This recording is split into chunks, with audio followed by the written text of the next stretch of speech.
पहले क्या होता था पता है, स्टूडेंट 12th अपीयर होने के पहले रजिस्ट्रेशन नहीं करवा सकता था, तो वो 12th में अपीयर होता था मार्च में। तो मार्च 21 में वो 12th में अपीयर होता और फिर रजिस्ट्रेशन करवाता।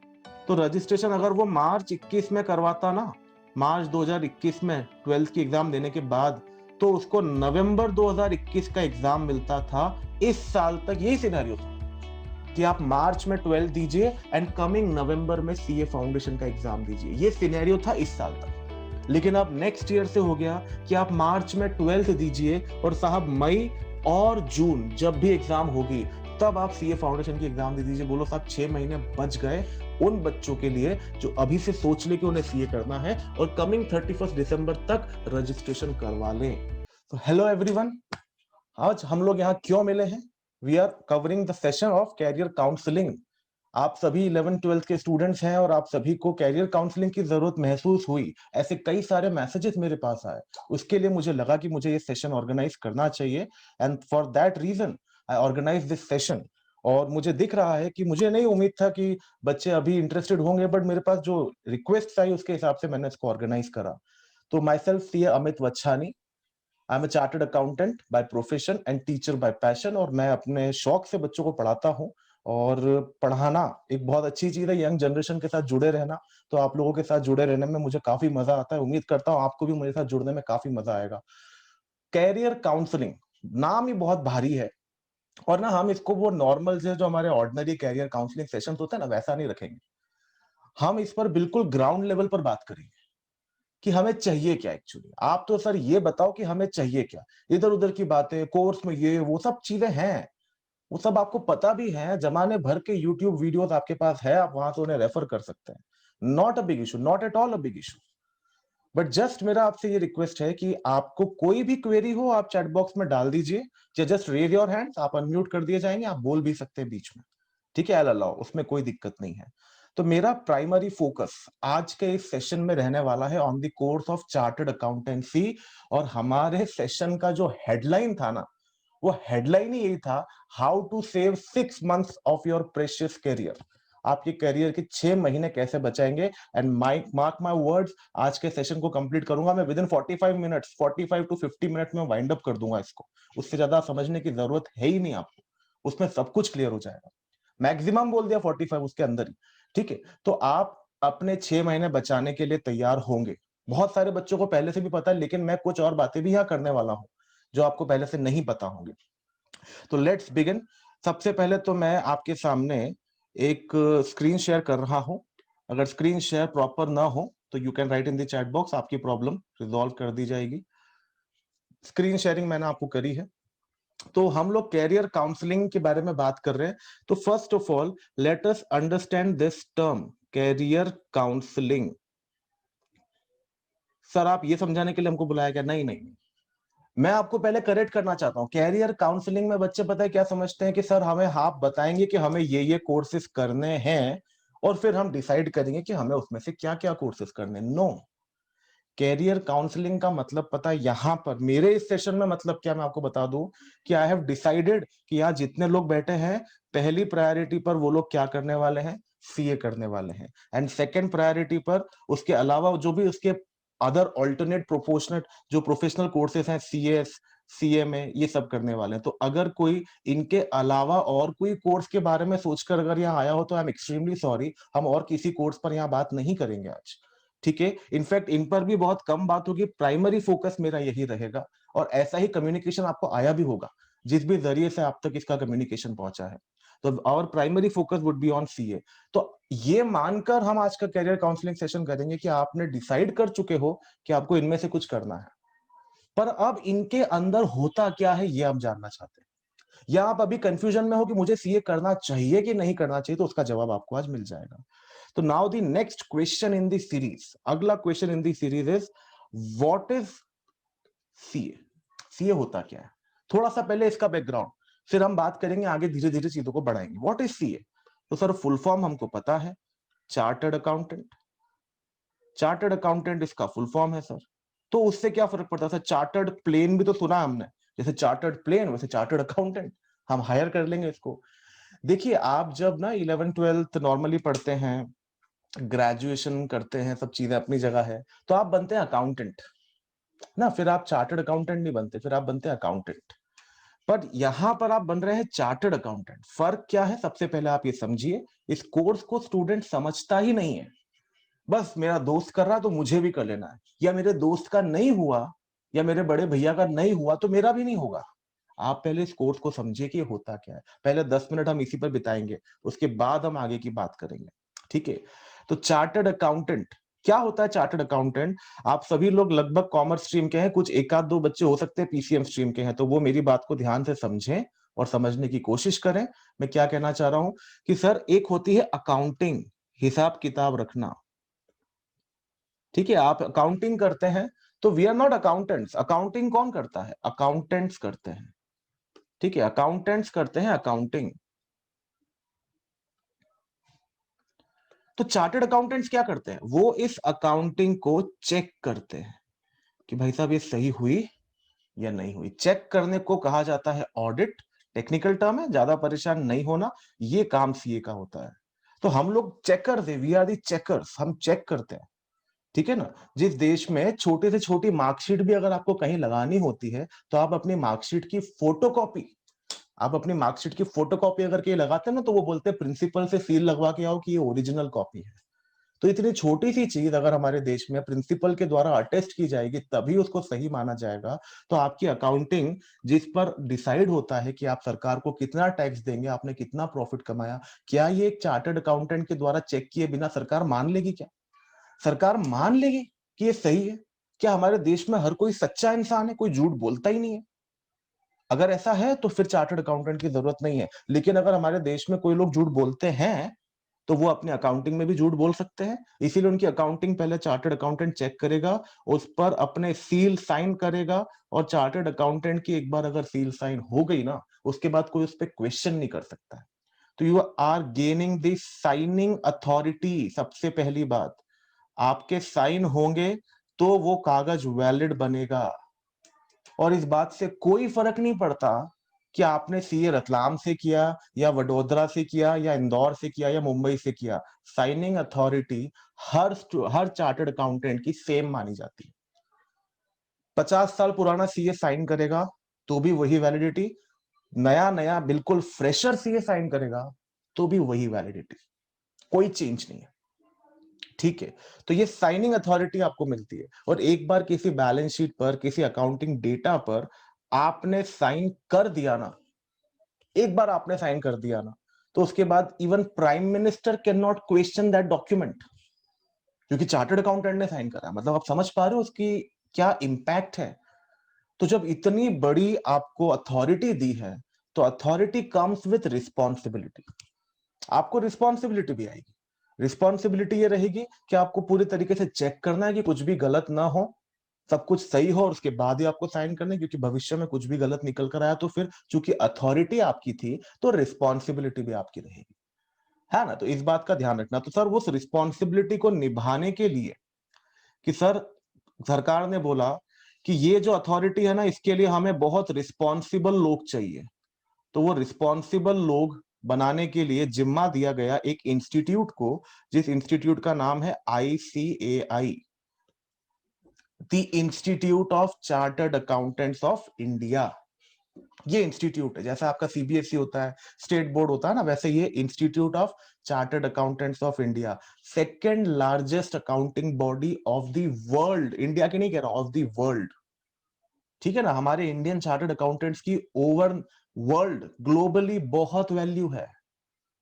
तो ये अथॉरिटी बनाई गई, ये इंस्टीट्यूट बनाया गया, और इनको कहा कि भैया ऐसे जवाबदार लोग आप हमारे देश में प्रोड्यूस करिए जो इस तरह का काम कर सके, और उनके ऊपर चेक आपको रखना। तो आपका अगर सीए करने का प्लान बनता है, तो आपको सबसे पहले नाता जोड़ना पड़ेगा इस शब्द से, क्योंकि इसके बिना कुछ नहीं हो सकता। अल्मा मैटर है ये, this is the mother organisation, यही से चार्टर्ड अकाउंटेंट बनते हैं। तो जीवन भर आपका इनसे नाता जुड़ जाएगा। तो आज के बाद से कोई आपसे पूछे what is ICAI, the institute of chartered accountants of India, ये होता है। ठीक है? और इन्हें कहा गया कि आप पूरा एक कोर्स ऑर्गेनाइज करें। तो सबसे पहली बात ICAI ने क्या करा, इन्होंने बोला कि सर, हम ऑल इंडिया सेम कोर्स रखेंगे। ठीक है, ऐसा नहीं कि जो कहीं मेट्रो सिटीज से करे तो उसे कुछ अच्छा आउटपुट मिले, और जो छोटे शहर से करे बोले नहीं, अगर गांव में भी इसका एग्जाम हो रहा है तो वही पेपर आएगा जो मेट्रो सिटी में बैठकर दे रहा है, जैसा आपका सीबीएसई में होता है। तो पहले सवाल का जवाब आपको क्या मिला कि सर हम सीए कहां से करें, ये पहला सवाल होता है बच्चों का।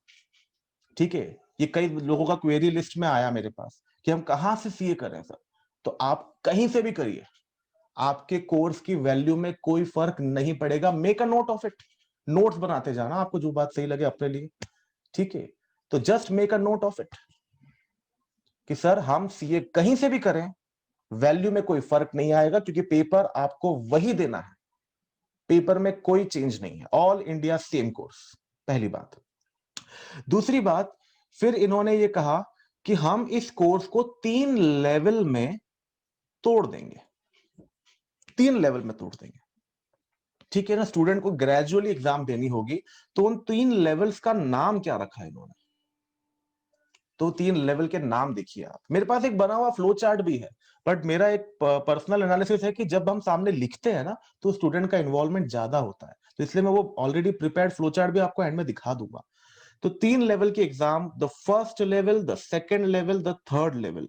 ठीक है, फर्स्ट लेवल के एग्जाम का नाम है सीए फाउंडेशन। सब पता है सर हमको, अच्छी बात है पता है तो, बट मुझे तो यहाँ के ऐसे स्टूडेंट को टारगेट करके बात करनी पड़ेगी जिसे कुछ नहीं पता है, तो इसलिए I need to let you know everything. ठीक है ना, इसमें तो कुछ सारी चीजें आपको पहले से पता होंगी, लेकिन फिर भी आप सुनिए, कुछ ना कुछ चीजें आपको नहीं मिलने वाली है। देन उसके बाद सीए इंटरमीडिएट, सेकेंड लेवल की एग्जाम, और उसके बाद थर्ड लेवल की एग्जाम होती है सीए फाइनल। ठीक है, ये 3 लेवल की एग्जाम आपने क्लियर कर ली तो आप चार्टर्ड अकाउंटेंट बन गए साहब, आपको साइनिंग अथॉरिटी मिल गई, धूम मचा दो। ठीक है, तो ये 3 लेवल की एग्जाम है। तो सर हमें अभी सबसे पहले कौन सी एग्जाम देनी है, तो हमें सबसे पहले Kaushiki, we will talk about articleship. हम आर्टिकलशिप पर भी बात करेंगे, बिल्कुल करेंगे, जस्ट कीप अ होल्ड। पहले मैं बेसिक चीजें बता दूं, देन वी विल टॉक। तो सीए फाउंडेशन सबसे पहली एग्जाम आपको वर्कआउट करनी है, सबसे पहली एग्जाम सीए फाउंडेशन। तो अभी मैं इन सब पे अभी इतना फोकस नहीं कर रहा हूं, पहला आपको ऑब्जेक्टिव बता रहा हूं सीए फाउंडेशन के बारे में।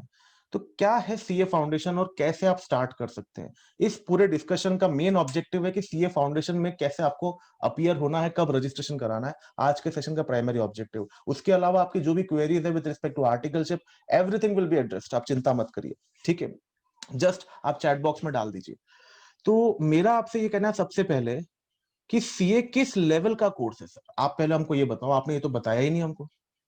तो मैं आपको बताना चाहता हूं कि आपने डॉक्टर के पास तो सभी लोग कभी ना कभी गए हैं, डॉक्टर की डिग्री आपने देखी है। मैं जनरली ये बात जरूर बच्चों को बताता हूँ हमेशा, आपने अगर मेरा पहले का भी कोई लेक्चर देखा होगा ना तो उसमें ये बात आपको दिखी होगी कि एक तो डॉक्टर होता है, शायद एक हमारा डॉक्टर नहीं होता, एक सबसे पहले होता है कंपाउंडर, जो कि डॉक्टर ही नहीं होता सर। उसके बाद एमबीबीएस, उसके बाद एमडी, उसके बाद सर्जन टाइप ऑफ कुछ आता है। ठीक है ना, ऐसे तो ये हाईएस्ट लेवल मैं समझता हूँ सर्जन होता है, जितना मेरा नॉलेज है, देखो वो मेरी फील्ड नहीं है। तो कॉमर्स में सर्जन लेवल की जो डिग्री है ना, दैट इज बेसिकली सीए।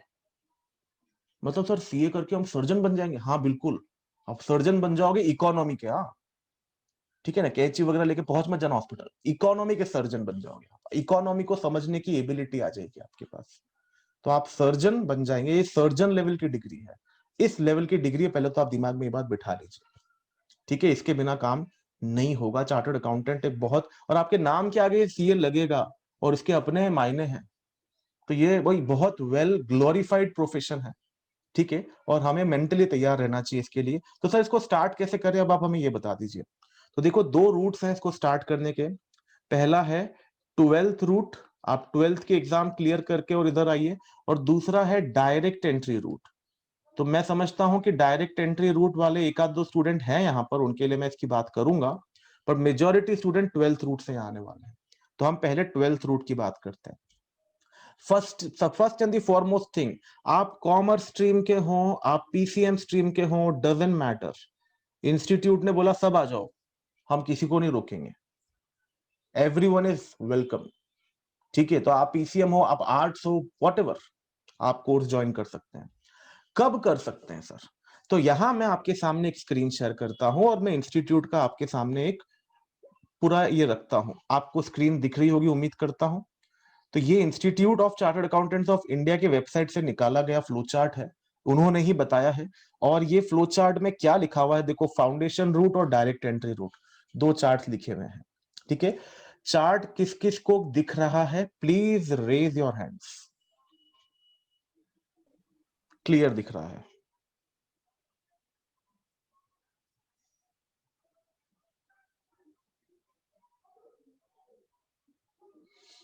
कौन हाथ उठाए सर? इतनी मेहनत भी कौन करेगा सर, करनी तो पड़ेगी। देखो, मैं तो इंटरेक्शन के बिना तो आगे नहीं बढ़ूंगा, ये बात पक्की है। अदरवाइज तो मैं प्री रिकॉर्डेड लेक्चर डाल देता आपको, मैं लाइव क्यों बुलाता? लाइव का तो इंपॉर्टेंस है ना अपना। चलिए, मेजोरिटी को आ रहा है तो I need to move on. तो देखिए, ये आपके फाउंडेशन रूट का इन्होंने क्या चार्ट दिया है, मैं आपको इसमें करेक्शन बताऊंगा, मतलब मेरा ये कहना है, समझना। फाउंडेशन रूट, अब इस फाउंडेशन रूट में अगर आप समझे मेरे साथ, यहां पर हूं मैं। तो इन्होंने क्या कहा है कि रजिस्टर विद बीओएस, बीओएस का मतलब आप अभी चार्टर्ड अकाउंटेंट इंस्टीट्यूट ही समझिए, ICI. After appearing class 12th examination, आप registration class 12th exam appear होने के बाद करा सकते हैं। तो आप जनरली मार्च में, जैसे अपकमिंग मार्च में जो लोग 12th अपियर होंगे, 11th वाले स्टूडेंट तो नेक्स्ट ईयर अपियर होंगे, लेकिन जो अपकमिंग मार्च में 12th अपियर होंगे, तो वो उसके बाद रजिस्ट्रेशन करवा सकते हैं। और टिल 30th जून या 31st दिसंबर, तो 30th जून तक अगर आपने रजिस्ट्रेशन करवाया तो आपको नवंबर अटेम्प्ट मिलता, और 31st दिसंबर तक कराया तो आपको कमिंग मई। मैं बताता हूं ये क्या होता है सिस्टम आपको पूरा। पर ये जो आफ्टर शब्द लिखा है ना, आफ्टर शब्द, इस आफ्टर शब्द को ही अब बदल दिया गया है। ये आफ्टर शब्द जो लिखा है ना, इसी को ही चेंज कर दिया गया है। और अब इसको आफ्टर अपियरिंग क्लास 12 से हटाकर कह दिया है आफ्टर अपियरिंग क्लास 10th। जो नया चेंज आया है, अक्टूबर के अंदर अनाउंसमेंट आया और 6 महीने बचने का जो तरीका आया ना, वो ये आया है कि आप आफ्टर अपियरिंग क्लास 10th, या अपियरिंग में after clearing class 10th, you can get yourself registered. 10th clear करने के बाद, दैट इज द रीजन मैंने 11th क्लास के बच्चों को भी बुलाया है। 10th क्लियर करने के बाद आप यहां पर रजिस्ट्रेशन करवा सकते हैं, ये सबसे बड़ी बात है। ठीक है, तो बाकी सारी चीजें तो मैं आपको बता दूंगा, पर मैं आपको बताना चाह रहा हूं कि आप कभी इंस्टीट्यूट की वेबसाइट पर जाएंगे और वहां जाकर अगर आप ये चार्ट देखेंगे तो वहां अभी भी पुराना ही दिख रहा है, उन्होंने अपडेट नहीं करा उसको, लेकिन अनाउंसमेंट भी आपको वहां मिल जाएगा। तो इंस्टीट्यूट की वेबसाइट कौन सी होती है सर, वो भी मैं आपको लिखवा दूंगा। तो first and the foremost thing is कि यू कैन गेट रजिस्टर्ड, आप रजिस्ट्रेशन करवा सकते हैं इंस्टीट्यूट में after clearing 10th।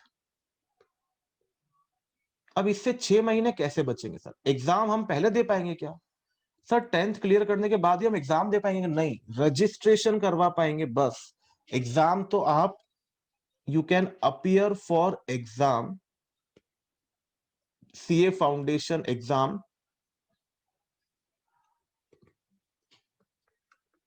After appearing 12th। तो सर फर्क क्या पड़ गया फिर? 10th के बाद रजिस्ट्रेशन करा देंगे, लेकिन एग्जाम थोड़ी देने देंगे। एग्जाम तो हम 12th के बाद ही दे पाएंगे ना। तो फर्क क्या पड़ गया, तो मैं आपको बताता हूं फर्क क्या पड़ गया।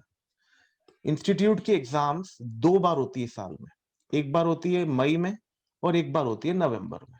अभी जैसे एग्जाम चल रही है इंस्टीट्यूट की, ठीक है, तो जनरल साइकिल ये है इनका, आप एग्जाम मई में दीजिए और उसके बाद आप क्लियर ना हो पाए तो नवंबर में दोबारा दीजिए, फिर क्लियर ना हो पाए तो फिर मई में दे दीजिए अगले, फिर नहीं हो पाए तो फिर नवंबर में दे दीजिए। एन नंबर ऑफ अटेम्प्ट्स आप दे सकते हैं, यहाँ कोई रोक नहीं है। जब तक आप पास ना हो तब तक आप एग्जाम दे सकते हैं। ठीक है, तो मई और नवंबर, तो लेट अस अज्यूम कि अभी अपकमिंग मई आ रहा है, मई 2021। तो मई 2021 में अगर आपको एग्जाम देनी है ना, तो इसकी लास्ट डेट ऑफ रजिस्ट्रेशन, आपको पहले रजिस्ट्रेशन कराना पड़ता है, तो last date of registration is 31st December. कुछ लोग इसको 1st जनवरी भी बताते हैं, तो मैं 1st जनवरी नहीं लूंगा, मैं सेफर साइड पे रहने के लिए आपको 31st दिसंबर 2020 जो ये आ रही है सर, ये आ रही है, this is the last date. अगर आपने यहां तक रजिस्ट्रेशन करवा लिया तो आप मई 2021 में होने वाली एग्जाम दे पाएंगे, जो कि टेंटेटिवली मई की जगह इस बार होने वाली है जून में। ऐसा इंडिकेशन इंस्टीट्यूट ने दिया है अपने अनाउंसमेंट में कि इस बार इसको मई में ना करके फाउंडेशन की एग्जाम को जून में शिफ्ट कर देंगे। क्यों है, उसका भी कारण है। तो सर पहले क्यों नहीं दे सकते थे हम एग्जाम? पहले क्या कंडीशन थी पता है? कि आप रजिस्ट्रेशन करवा ही नहीं सकते जब तक आप 12th अपीयर ना हो जाए। अब देखो, अगर आपको मई में एग्जाम देनी है तो रजिस्ट्रेशन अभी करवाना है, तो आप 10th तो क्लियर कर चुके, तो रजिस्ट्रेशन आप अभी करवा लीजिए दिसंबर के पहले। और एग्जाम अगर आपको देनी है तो एग्जाम की कंडीशन क्या है? कि 12th अपीयर होने के बाद आप एग्जाम दे पाएंगे। तो सर 12th अपीयर होने के बाद मैं एग्जाम दूंगा तो मई तक तो मेरा 12th का एग्जाम हो चुका होगा, तो उसके बाद मैं एग्जाम दे सकता हूं। पहले क्या होता था पता है? स्टूडेंट 12th अपीयर होने के पहले रजिस्ट्रेशन नहीं करवा सकता था, तो वो 12th में अपीयर होता था मार्च में। तो मार्च 21 में वो 12th में अपीयर होता और फिर रजिस्ट्रेशन करवाता। तो रजिस्ट्रेशन अगर वो मार्च 21 में करवाता ना, मार्च 2021 में 12th की एग्जाम देने के बाद, तो उसको नवंबर 2021 का एग्जाम मिलता था। इस साल तक यही सिनेरियो था कि आप मार्च में 12 दीजिए एंड कमिंग नवंबर में सीए फाउंडेशन का एग्जाम दीजिए। ये सिनेरियो था इस साल तक। लेकिन अब नेक्स्ट ईयर से हो गया कि आप मार्च में 12th दीजिए और साहब मई और जून जब भी एग्जाम होगी तब आप सीए फाउंडेशन की एग्जाम दे दीजिए। बोलो साहब 6 महीने बच गए उन बच्चों के लिए जो अभी से सोच ले कि उन्हें सीए करना है और कमिंग 31 दिसंबर तक रजिस्ट्रेशन करवा लें। First and the foremost requirement. हमारा सेशन ही सबसे पहले आज इसी पर फोकस था, ठीक है ना? ये सबसे कोर चीज है आज के हमारे सेशन की। आप अभी भी अगर कहीं जाकर देखेंगे, पुराने आपको नोटिफिकेशन मिल जाएंगे या अपने सीनियर से बात करेंगे तो वो यही बोलेंगे। इवन आपके जो इमीडिएट सीनियर्स है ना, उनसे बात करिए कि तूने सीए फाउंडेशन की एग्जाम दे दी क्या, तो वो बोलेगा नहीं नहीं अभी दूंगा। कोविड के कारण एक बार एग्जाम लेट हो गई तो नवंबर की जगह अभी उनकी 8 दिसंबर से स्टार्ट होगी।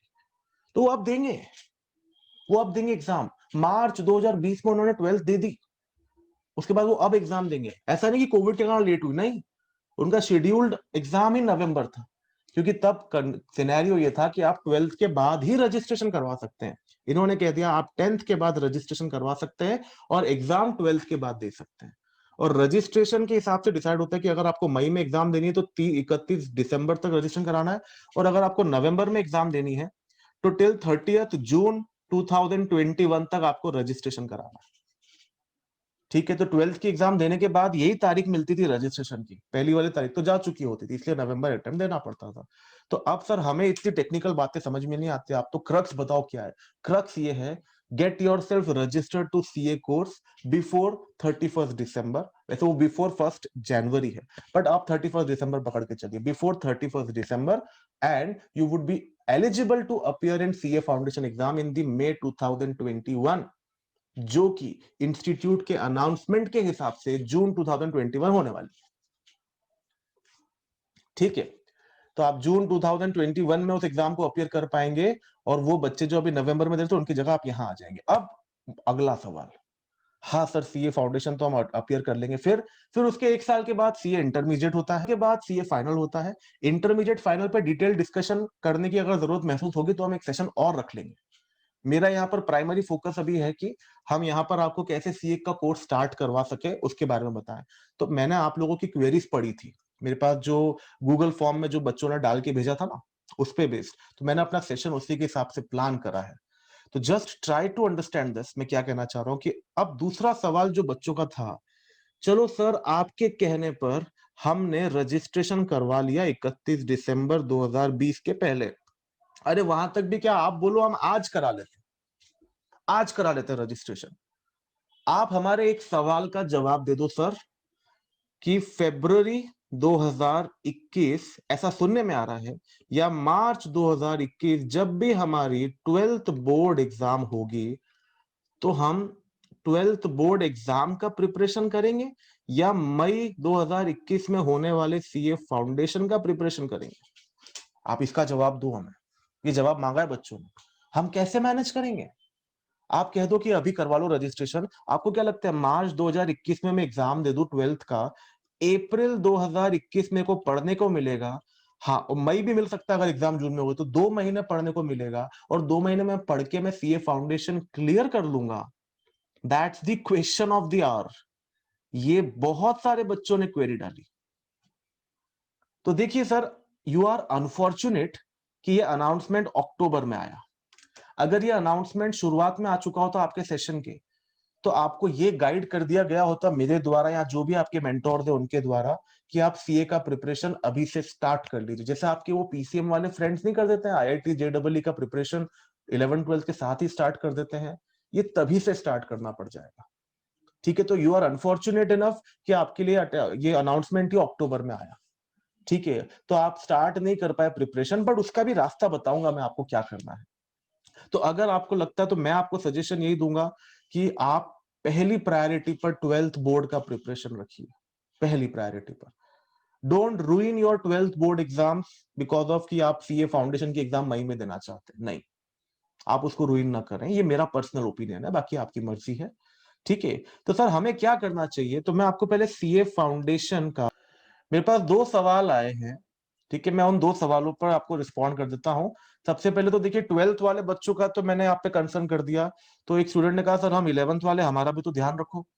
अगर आप अभी 11th में हैं और आपका कहना है कि सर हम अभी रजिस्ट्रेशन करवाना चाहे तो हम करवा सकते हैं क्या? हाँ जी, बिल्कुल करवा सकते हैं। रजिस्ट्रेशन की रिक्वायरमेंट है कि आप 10th पास हो गए, तो आप रजिस्ट्रेशन करवा सकते हैं। आप अभी करवा लीजिए, आप कमिंग दिसंबर तक करा लीजिए, आप अगले जनवरी तक करा लीजिए। अभी जो 11th में है उनके लिए लास्ट डेट होगी, जैसे अभी जो 11th में है तो वो मई 2022 वाले एग्जाम के लिए प्रिपेयर करेंगे, क्योंकि उनका 12th उस साल में होगा। तो उनके लिए कट ऑफ डेट है 31 दिसंबर 2021। उन्हें तब तक रजिस्ट्रेशन कराना है। बट फिर वही बात, आप फॉर्चुनेट है 11th में जो है कि आपका अनाउंसमेंट अभी आ गया, तो you can start preparing for CA अभी से, parallel, without affecting your actual study for 11th and 12th। अब बैकग्राउंड में मैं तरीका बताऊंगा कैसे कर सकते हैं, उसको तैयारी चालू कर दीजिए। ठीक है, तो you can start preparing for that. ठीक है, पहली बात। दूसरी बात, फिर स्टूडेंट ने पूछा कि सर अगर हम लोग मई 2000 मतलब मई का अटेम्प्ट देना चाहते हैं, आपने जैसे बोला कि 31 दिसंबर तक रजिस्ट्रेशन करवा लो, कमिंग मई में आपको एग्जाम मिलेगा, हमने नहीं दिया तो कोई दिक्कत नहीं है।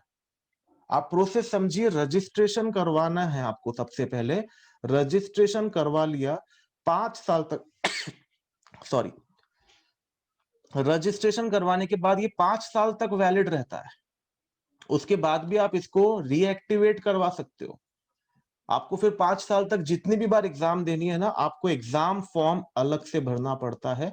ये एग्जाम फॉर्म डिसाइड करता है कि आपको कौन सा अटेम्प्ट देना है। अब एग्जाम फॉर्म अगर आप मई 2021 का जो आएगा वो भरेंगे, तो आपको ये एग्जाम देनी है। अगर आपने भरा ही नहीं, तो फिर आप नवंबर 2021 का जो एग्जाम आएगा वो भरिएगा, उसमें आप एग्जाम दे सकते हैं। रजिस्ट्रेशन दोबारा कराने की जरूरत नहीं है, एग्जाम फॉर्म से आपका काम हो जाएगा। और सर हमने मई का भर दिया और एग्जाम नहीं दी, तो भी कोई दिक्कत नहीं है। सर मई का भर दिया और क्लियर नहीं हो पाए, तो भी कोई दिक्कत नहीं है, आप नवंबर की एग्जाम दोबारा दे सकते हैं। क्या आपका कंसर्न एड्रेस हुआ Remi? Yes sir. Anything else? No sir. चलिए, तो अब मैं बात करता हूं कि सीए फाउंडेशन में होता क्या है। यहाँ ऐसे कितने लोग हैं जो डायरेक्ट एंट्री से आना चाहते हैं, सर हम फाउंडेशन देंगे ही नहीं। आप तो बताओ, डायरेक्ट एंट्री, हमें फाउंडेशन देने की जरूरत नहीं है। ऐसे कोई है क्या? सब 11 12th वाले ही हैं?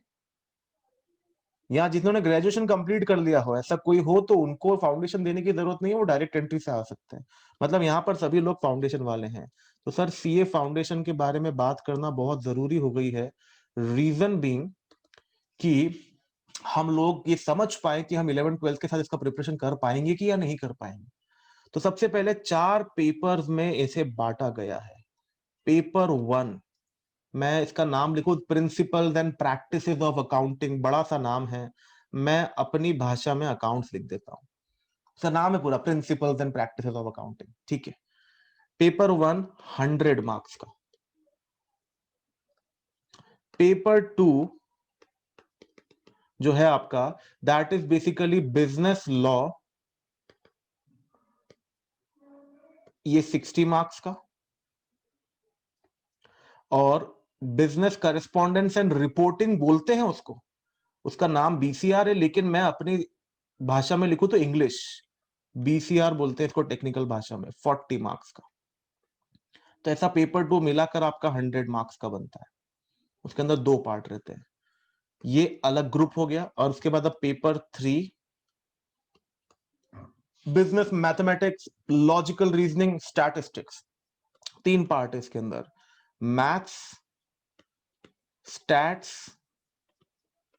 लॉजिकल रीजनिंग, ये 3 पार्ट है। ठीक है, तो सर ये 3 पार्ट से होते क्या है, सब ठीक है। मैथ्स 40 मार्क्स का है, स्टैट्स 40 मार्क्स का है, और लॉजिकल रीजनिंग 20 मार्क्स का। You can make a note, आप नोटिंग कर सकते हैं। तो टोटल ऐसा 100 मार्क्स का आपका पेपर 3 हो गया। और उसके बाद पेपर 4, पेपर 4 जो है आपका, वो भी 2 पार्ट में है। एक है इकोनॉमिक्स, मैं जानबूझकर नाम वो लिख रहा हूं जो आप समझते हैं, नहीं तो इनके नाम अलग अलग है, बिजनेस इकोनॉमिक्स। और एक है बिजनेस कमर्शियल नॉलेज, इसको शॉर्ट में हम BCK बोलते हैं। ये कहीं ना कहीं थोड़ा बहुत आपके 12th के बिजनेस स्टडीज और इकोनॉमिक्स का मिक्सचर है, आप ये मान लीजिए, बट फिर भी थोड़ा बहुत नया रहेगा ये आपके लिए। तो 60 मार्क्स का इकोनॉमिक्स है, और 40 मार्क्स का BCK बोलते हैं हम इसको, बिजनेस कमर्शियल नॉलेज। तो ये 4 पेपर्स का CA फाउंडेशन होता है। अब ये मैंने आपको क्यों बताया, अभी मैं बताता हूं।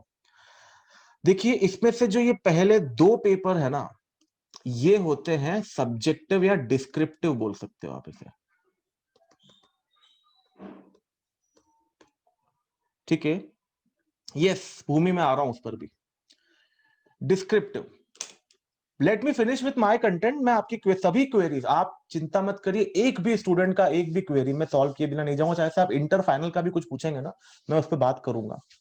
बट पहले जो बच्चों का मेन, हमारा जो सेमिनार का मेन हेडलाइन था, हाउ टू सेव 6 मंथ्स, तो अब मैंने आपको पहले तो बताया कि you have to get registered before 31 December. अब दूसरा प्रिपरेशन, सर खाली एग्जाम देने से काम थोड़ी चलेगा, क्लियर भी तो करना है ना। तो उसके लिए पहले सब्जेक्ट को समझना पड़ेगा कि क्या क्या सब्जेक्ट्स हैं। तो ये जो पहले 2 पेपर है ना, ये डिस्क्रिप्टिव होते हैं आपके। डिस्क्रिप्टिव मतलब जैसा अभी तक आप एग्जाम देते हैं ना, आपको क्वेश्चन पेपर मिलेगा, आपको आंसर शीट मिलेगी, you have to write it. ठीक है, you have to write it. ठीक है, तो आप इसको इस तरीके से वर्कआउट कर सकते हैं कि ये डिस्क्रिप्टिव पेपर है सर। डिस्क्रिप्टिव पेपर है मतलब हमें राइट करना, हमें लिखना पड़ेगा, क्वेश्चन आया, आंसर आया, लिखा, उसको डिस्क्रिप्टिव पेपर बोलते हैं। ठीक है, और ये जो पेपर 3 और पेपर 4 है ना, ये ऑब्जेक्टिव है। This is objective. ऑब्जेक्टिव मतलब MCQs, मल्टीपल चॉइस क्वेश्चन आएंगे। मतलब सर 100 मतलब 100 मल्टीपल चॉइस क्वेश्चन, एक एक नंबर का एक। मैथ्स में, स्टैट्स में, LR में। तो इसीलिए मैथ्स में जो बच्चे घबराते हैं ना, उनको मैं समझाना चाह रहा हूं कि आपको वो पूरी पूरी स्टेप्स करने की जरूरत ही नहीं होगी। आपको बड़े बड़े क्वेश्चन ना शॉर्ट ट्रिक से सिखा दिए जाएंगे, ऑप्शन यूज करके आंसर निकालना सिखा दिया जाएगा, और आपका काम हो जाएगा उसमें। ठीक है, तो आपको वो 11 12 में जो ट्रिग्नोमेट्री वाली मैथ्स है, सब कुछ नहीं है इसके अंदर, कुछ भी नहीं है ऐसा कुछ। मैं आपको बताऊंगा क्या है, बट पहले आप ये समझिए कि पहले 2 पेपर डिस्क्रिप्टिव है और अगले 2 पेपर ऑब्जेक्टिव है, MCQ बेस्ड है। ठीक है, एक जमाने में CPT हुआ करती थी, तब बच्चे मार्च में 12 देकर और जून में CPT देते थे। मैं खुद उस स्ट्रीम से पढ़ा हुआ स्टूडेंट हूँ। ठीक है, तो वहां क्या होता है ना कि चारों पेपर ऑब्जेक्टिव होते थे, तो मामला आसान हो जाता था। लेकिन यहां पर आपके जो ये पहले 2 पेपर डिस्क्रिप्टिव है ना, ये थोड़ी सी मेहनत मांगते हैं आपसे। तो आप सबसे पहले रिक्वायरमेंट समझिए कि रिक्वायरमेंट क्या क्या है। अगर आपको, मान लीजिए, ये मैं अभी 12th वाले स्टूडेंट्स के लिए बात कर रहा हूं कि मार्च 2021 में अगर आपने 12th अपीयर करी है, और मई 2021 में अगर आप CA फाउंडेशन का एग्जाम देना चाहते हैं, मई और जून जब भी होगा, तो मेरे हिसाब से उन्हीं स्टूडेंट्स को इसको ट्राई करना चाहिए जिनके सबसे पहले एडिशनल मैथ्स हो 11 12th में, एडिशनल मैथ्स हो। जिनका एडिशनल मैथ्स नहीं है उनको क्या करना मैं बताऊंगा, बट ये वाली एग्जाम उन लोगों को तो ट्राई करनी ही चाहिए, मस्ट ट्राई। अगर आपका एडिशनल मैथ्स हो, अगर आपका 12th में इकोनॉमिक्स हो। ठीक है, पहली 2 रिक्वायरमेंट। तीसरी रिक्वायरमेंट जो मैं रख रहा हूं, कहीं लिखी भी नहीं है, कि आपने 11th और 12th की जो अकाउंट्स है ना, उससे आपने प्योर लॉजिकली पढ़ा हो, केवल क्वेश्चन सॉल्विंग अप्रोच से नहीं पढ़ा हो। अगर आपने इसको लॉजिकली पढ़ा है, अगर ये 3 चीजें आप फुलफिल करते हैं, तो आप pull up your socks, you are ready to go for मई 2021 अटेम्प्ट। जून में नहीं हुआ, मई में हुआ तो भी निकाल जाओगे, अगर ये 3 चीजें हैं तो। ठीक है। लेकिन अगर आपका मैथ्स नहीं था, या आपका इकोनॉमिक्स नहीं था, या सर हमने अकाउंट्स तो पढ़ी है, पर हमने है ना उसको क्वेश्चन सॉल्विंग अप्रोच से पढ़ा है। सर हमें लगता है अकाउंट्स में कि आपने लॉजिकली पढ़ी होगी, ऐसा आपको फील आता है, लेकिन जब आप अंदर घुसते हो तो आपको मालूम पड़ता है कि ऐसे कितनी सारी चीजें हैं जिसके हमारे पास कोई जवाब नहीं है, हमारी फैकल्टी ने कह दिया इसलिए हमें करना है। ठीक है, तो फिर आपने उसमें 11th-12th का प्रिपरेशन करा है, फिर आपने सब्जेक्ट पे ग्रिपिंग नहीं बनाई है, तो यहां पर बनानी पड़ती है। ठीक है, क्योंकि आपके जो अकाउंट्स है ना, अगर आपने उसको लॉजिकली पढ़ा तो यहाँ पर आप उसको तैयार कर पाएंगे विद इन 1 मंथ। तो अगर ये 3 चीज सेटिस्फाई करते हो तो बिल्कुल आप मई 2021 के लिए तैयार हो जाइए। आपको अटेम्प्ट देना है, मतलब देना है, छोड़ना नहीं है। ठीक है। लेकिन सर अगर हमारा अकाउंट्स लॉजिकली नहीं पढ़ा हुआ है, तो मैं आपको बताता हूँ, आपका जो ये अकाउंट्स का सिलेबस है ना, ये पूरी तरीके से 11th और 12th का ही सिलेबस है, और कुछ नहीं है उसके अलावा इसमें। ठीक है, ये पूरी तरह से 11th और 12th का ही सिलेबस है और कुछ नहीं है इसमें, प्लस कुछ छोटे मोटे से टॉपिक्स एक्स्ट्रा जुड़े हैं। बाकी उसके अलावा 99% जो कंटेंट है वो 11th-12th की अकाउंट्स है। तो अगर आपने 11th-12th की अकाउंट्स लॉजिकली और तरीके से पढ़ रखी है, तो आपको अलग से सीए के लिए अकाउंट्स पढ़ने की जरूरत नहीं पड़ने वाली। That's for sure. अपने सीनियर से आप इस बारे में चाहें तो बात भी कर सकते हैं। ठीक है, तो इसीलिए सबसे पहली चीज तो आप ये कर लीजिए कि अगर जो लोग 11th में है वो अपने अकाउंट्स को बहुत सीरियसली लीजिए। केवल स्कूल के ऑब्जेक्टिव से नहीं, आप ये दिमाग में रखिए कि वही सारे टॉपिक्स आपको सीए कोर्स में आने वाले। 30% सिलेबस हटा दिया इस बार सीबीएसई ने, बच्चे खुश हो गए।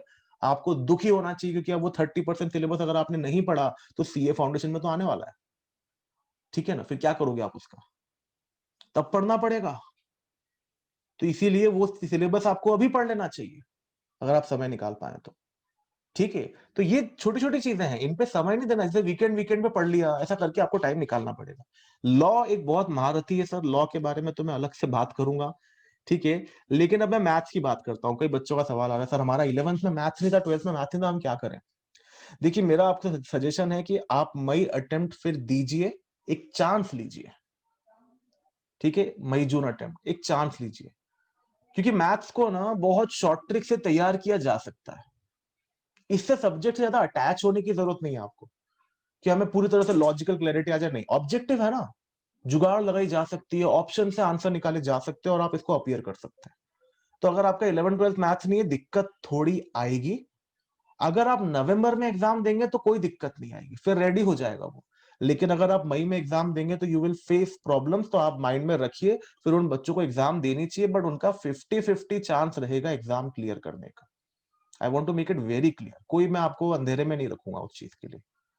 ठीक है, स्टैटिस्टिक्स आप सभी 11th में पढ़ते हैं, इकोनॉमिक्स के साथ रहती है। लॉजिकल रीजनिंग तो सब बहुत आसान है, बहुत इजीली मैनेजेबल है। ठीक है, अगर आपने स्टैट्स 11th में अच्छे से नहीं पढ़ी, तो जिन लोग अभी 11th में उनको तो मैं बता दूंगा आप पढ़ लेना। 12th वालों ने नहीं पढ़ी तो ठीक है, अब हम पढ़ेंगे उसको सीए फाउंडेशन के टाइम पर। बट अगर आपका मैथ्स नहीं था, तो आप मई अटेम्प्ट के लिए थोड़ा सा, बस एक चांस लेने के हिसाब से आप उसको प्लान कर सकते हैं। बाकी प्रिफर करिए कि आप नवंबर एग्जाम दें, मतलब फिर उन लोगों के लिए 6 महीने नहीं बचेंगे, वो 6 महीना लेट हो जाएंगे। ठीक है। यस आदित्य, मैं उस पर भी बात करूंगा। अब जैसे इसमें 100 मार्क्स होते हैं, ठीक है, 100 मार्क्स होते हैं, तो आपका एक एक नंबर का एक क्वेश्चन होता है, 1 मार्क ईच। तो अब स्टूडेंट सोचते हैं सर ऑब्जेक्टिव है ना, हम तो एग्जाम दे आएंगे धड़ल्ले से, ए बी सी डी में से एक ऑप्शन मार्क कराएंगे। मैं उम्मीद करता हूं आप सब समझते हो ऑब्जेक्टिव पेपर एमसीक्यू बेस्ड क्या होता है। 4 ऑप्शन आते हैं, ए बी सी डी, एक ऑप्ट करना होता है। तो देखिए, आपको एक सही क्वेश्चन पर एक नंबर मिलेगा। अगर आपने कोई क्वेश्चन छोड़ दिया तो 0 मार्क्स, लेकिन अगर आपने कोई क्वेश्चन करा और वो गलत करा तो -0.25 नेगेटिव मार्किंग होती है। मतलब 4 गलत क्वेश्चन अगर आपने करे और एक सही करा, तो वो आपके उस एक सही क्वेश्चन के मार्क्स खा जाएंगे। तो आप तुक्के नहीं मार सकते। ठीक है, तुक्के मारने का एक परसेंटेज होगा, उतनी ही मार पाएंगे, बाकी तो अगर आपके एक्चुअली सही होंगे तो ही आप करिए, गलत क्वेश्चन पे मार्क्स कट जाएंगे। ठीक है ना, तो ये एक प्रॉब्लम है। यही सिस्टम पेपर 4 में भी चलेगा। ऑब्जेक्टिव क्वेश्चन है, एक सही क्वेश्चन पर एक नंबर मिलेगा। अगर अटेम्प्ट नहीं करा, छोड़ दिया तो 0 मार्क्स, और अटेम्प्ट करा और गलत कर दिया तो 0.25 नेगेटिव मार्किंग। तो इसीलिए आप सबसे पहले इस बात को समझिए, कि इसीलिए मैं कह रहा हूं, अदरवाइज तो मैं कहता सब दो एग्जाम। ठीक है, एग्जाम तो अभी मैं सबको कहूंगा कि सबको देनी चाहिए, क्योंकि अगर आप मई एग्जाम दे चुके होंगे तो नवंबर में आपके पास होने की प्रोबेबिलिटी और बढ़ जाती है, क्योंकि आपको एक्सपीरियंस हो गया है। तो एग्जाम तो देनी चाहिए मेरे हिसाब से, बट ये मन में दिमाग में रखिएगा कि चूंकि हमारा मैथ्स 11 12 नहीं हो, 50-50 चांसेस हैं, हो सकता है क्लियर हो जाए, हो सकता है कि कुछ चीजें टर्न अराउंड हो जाए और हम ना हो पाए। अब बात करते हैं इकोनॉमिक्स की, तो कुछ बच्चों का ये कहना है सर हमारा मैथ्स नहीं है पर इकोनॉमिक्स है, कुछ का कहना है सर इकोनॉमिक्स है पर मैथ्स नहीं है। तो देखो मैथ्स नहीं है तो क्या कॉन्सिक्वेंसेस है मैंने बता दिए। इकोनॉमिक्स 11 12 का ही पूरा रहने वाला है वहां पर आपको। सबसे अच्छी बात, 12th वाले बच्चे जो भी फेस कर रहे हैं इंडियन इकोनॉमी वाला पार्ट, वो पहले यहाँ पर हुआ करता था, उसको हटा दिया, तो बोरिंग पार्ट हट चुका है। बाकी फिर भी 11 12 पे बेस्ड ही पूरा इकोनॉमिक्स का कंटेंट है। जिन्होंने साहब 11 12 की इकोनॉमिक्स तरीके से पढ़ रखी है ना, आप ये मान के चलिए कि ये तो रेडी है आपके लिए। हाँ, रैंक लाना अलग बात है, रैंक लाने के लिए एक्स्ट्रा प्रिपरेशन करनी पड़ेगी, लेकिन एग्जाम क्लियर करने के लिए तो रेडी है। ठीक है, फिर आपको केवल बीसीके पे फोकस करना होगा, वो भी थियोरिटिकल टॉपिक है, मैनेजेबल है, कोई दिक्कत नहीं है ऐसी। तो सर अगर किसी का 11 12 में ना तो इकोनॉमिक्स है ना तो मैथ्स है, तो भाई साहब फिर तो मैं हाथ जोड़ रहा हूं, फिर मत देना मई 2021 का अटेम्प्ट, देना ही मत। जून हो जाए तो फिर भी सोच लेना, मई में हो तो देना ही मत। लेकिन अगर आपका दोनों में से एक है और एक नहीं है, ठीक है, अगर उसमें प्रिफरेबली मैथ्स है तो इकोनॉमिक्स फिर भी प्रिपेयर किया जा सकता है। अगर मैथ्स है तो आप बिल्कुल चांस लीजिए फिर मई 2021 देने का, और अगर इकोनॉमिक्स और मैथ्स नहीं है तो 50-50 चांसेस रहेगा। लेकिन अगर ये एग्जाम जून में होती है तो आपको ये एग्जाम देनी है, आपकी प्रोबेबिलिटी बढ़ जाएगी पास होने की। ठीक है, तो आपको एग्जाम देनी है। तो इसीलिए सर रजिस्ट्रेशन तो आप अभी भी कराएंगे तो भी उतना ही फीस लगना है, बाद में कराएंगे तब भी उतना ही फीस लगना है, डजंट मैटर। तो इसीलिए आप रजिस्ट्रेशन करवा लें, आपका कोई, you have nothing to lose. फिर आपको लगता है कि एग्जाम देनी है मई जून में तो दीजिए, नहीं तो नवंबर में दीजिए, आपके पास एक ऑप्शन खुला रहेगा। अदरवाइज पता है क्या होता है ना, आपके दोस्त एग्जाम दे देते हैं, मान लीजिए उस एग्जाम में पेपर आसान आ गया और वो पास हो गए, तब आपको अंदर से बहुत गिल्ट वाली फीलिंग आती है कि यार मैं भी एग्जाम दे देता, मैं तो दे ही नहीं पाया क्योंकि मैं तो रजिस्ट्रेशन करा हुआ ही नहीं था। तो अपने दरवाजे कभी बंद नहीं करने, अपने को हमेशा खुले रखना है, and you have nothing to lose. मेरा बस इतना कहना है आपसे। दूसरी चीज, अब सर एक सबसे बड़ा हिटलर बैठा हुआ है यहाँ पर, यही है जो हर तरह के स्टूडेंट को दिक्कत देगा, हर तरह के स्टूडेंट को, चाहे से वो एडिशनल मैथ्स वाला हो, चाहे से वो इकोनॉमिक्स वाला हो, पीसीएम वाला हो, कॉमर्स वाला हो, ये सबके लिए नया है, फॉर एवरीवन। और अगर मैं आपसे कहूं कि आपको प्रिपरेशन किसी चीज की अभी से स्टार्ट कर देनी चाहिए, तो वो ये सब्जेक्ट है, लॉ। अकाउंट्स आप 11 12 के टॉपिक्स लॉजिकली पढ़ लीजिए, बाकी अपन वहां पर टॉपअप डाल देंगे तो आपका फाउंडेशन का प्रिपरेशन हो जाएगा। मैथ्स पूरी तरह से 11 12 का मैथ्स है सर, और मतलब उसमें ट्रिग्नोमेट्रिक कैलकुलेशन नहीं है, वेक्टर 3D वीडी कुछ नहीं है, डिफरेंशिएशन इंटीग्रेशन है। वो बच्चों को परेशान करता है जिन्होंने 11 12 नहीं पढ़ा। बाकी तो क्या, रेशियो प्रोपोर्शन, एपी जीपी वो सब है, सब आपका मैनेजेबल रहता है। स्टैट्स भी मैनेजेबल रहता है, एलआर कोई दिक्कत नहीं। इकोनॉमिक्स 11 12 है, मतलब ये जो है ना, ये ब्रांड न्यू है, this is brand new. 60 marks का, इंग्लिश में तो क्या है, active passive voice direct indirect speech, ठीक है, ये ब्रांड न्यू है आपके लिए। और इसके लिए मैं आपको सजेशन ये देता हूं कि आप वीकेंड वीकेंड पर इसको पढ़ना शुरू कर सकते हैं, इन योर लेजर टाइम। आप अपने लेजर टाइम में इसको पढ़ना शुरू कर सकते हैं। अभी इसको आप सोचे कि तब मैं 2 महीने में तैयार कर लूं या 1 महीने में तैयार कर लूं, तो नहीं हो पाएगा। ठीक है, सीपीटी वाले बच्चे, आपके सीनियर्स कुछ बड़े भाई बहन होंगे, वो कर लेते थे क्योंकि तब ये ऑब्जेक्टिव होता था। अब ये डिस्क्रिप्टिव है, और लॉ में ऑब्जेक्टिव और डिस्क्रिप्टिव में जमीन आसमान का अंतर हो जाता है। डिस्क्रिप्टिव में इसका मतलब ये होता है कि एग्जामिनर जज है और आप वकील हो, और आप अपनी दलील पेश कर रहे हो इन दी प्रॉपर फॉर्मल लैंग्वेज। आपको इसके आंसर्स की ड्राफ्टिंग भी सीखनी पड़ती है। ठीक है, तो ये बिजनेस लॉ है हमारे लिए हिटलर सब्जेक्ट। इसके लिए आपको preparation along by side start करनी पड़ेगी, आपकी 11 12 की प्रिपरेशन के अलावा इसको टाइम देना पड़ेगा आपको। और जिन्होंने 11 ठीक से नहीं पढ़ी, अगर अभी वो 12th में है तो उन्हें भी थोड़ा सा टाइम देना चाहिए। तो मेरा आपसे सजेशन खाली ये है कि अभी आप, अगर अभी जो लोग 12th में हैं वो बाकी सब्जेक्ट्स को तो अभी फोकस ना करें, लेकिन इस लॉ को जब तक आपका 12th बोर्ड का टाइम टेबल फाइनल हो जाता है तब तक आप इसको वीकेंड वीकेंड, मतलब सैटरडे संडे, आप इसको कवर कर सकते हैं। मैं आपको लेक्चर्स प्रोवाइड करवा दूंगा, मेरे खुद के लेक्चर्स हैं, और उसको लेक्चर्स को इस तरीके से रिकॉर्ड किया गया है लाइव सेशंस की रिकॉर्डिंग है वो, ठीक है, जो मैंने अभी ऑनलाइन पढ़ाया, और उनको इस तरीके से रिकॉर्ड किया गया है कि स्टूडेंट को घर पे कुछ और पढ़ने की जरूरत ही नहीं है। आप बस लेक्चर्स देखिए, साथ में जो नोट्स बनाए जा रहे हैं वो बनाते जाइए, दैट्स इट।